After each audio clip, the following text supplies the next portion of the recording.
Hey, Kevin here with Notes on Iowa. Today we're talking about part one, day 7 of my 2021 walk across Iowa in the footsteps of the Iowa Dragoons.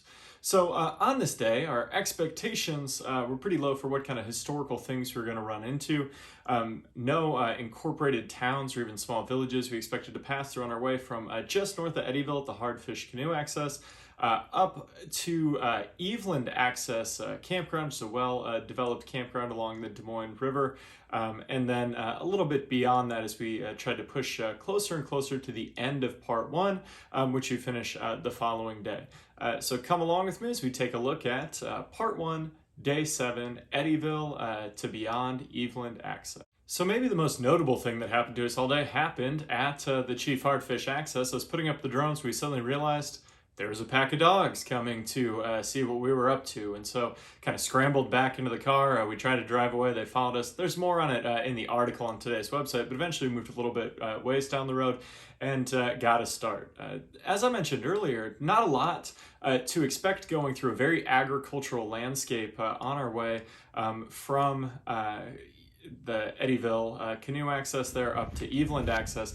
Knew it'd be all gravel roads except for a brief stint on 310th, which is paved, and just kind of out along the river. We did see a wild rose, which has been the state flower of Iowa since 1897, when that was selected by the Iowa legislature because it had been put on the silver for the USS Iowa.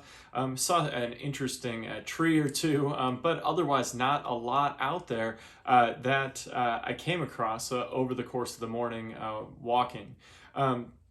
Did eventually run into a small cemetery, the Crane Cemetery in Mahaska County that I was passing through. And this is a really interesting small site. There's two Civil War veterans buried at the cemetery. And one of the things that I really like to see is that local youth are involved in preserving and maintaining the cemetery through the West Des Moines Township Livewire 4-H Club. So a good job to them. The cemetery seems to be in really good shape, despite there being some really old headstones dating back to the 1800s.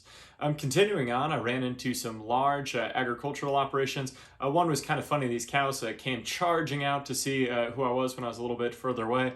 And then as I got closer, they all retreated back inside or just peeking out at me through kind of the slats in the enclosure. And then as soon as I got back to the other side, they all came charging back out the other end and were taking a look at me there.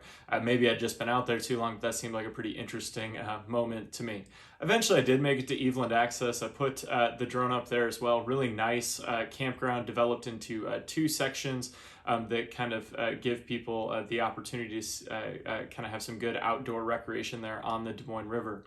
After we finished for the day, we headed further up beyond Eveland Access, just trying to make more miles towards that final stopping place of Lake Red Rock. We're headed the next day to the Horns Ferry Half Bridge. And just trying to kind of move in that direction. But after we finished up, we headed up to Oskaloosa to catch the outbound route of the Dragoons. The Dragoon Trail Historical Marker number 5 is just north of Oskaloosa. You kind of get on Pella Street, they call it, and Pella, they call it Oskaloosa Street. It's the same street, it's Business 163.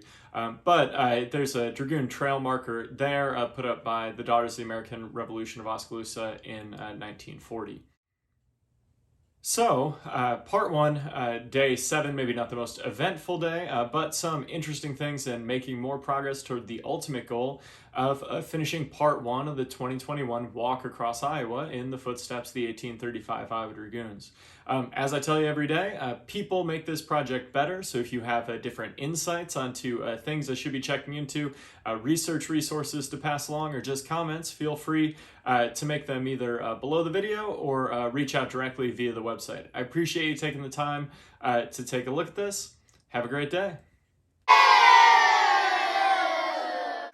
There's a lot of good history about Iowa a lot of people don't even know about.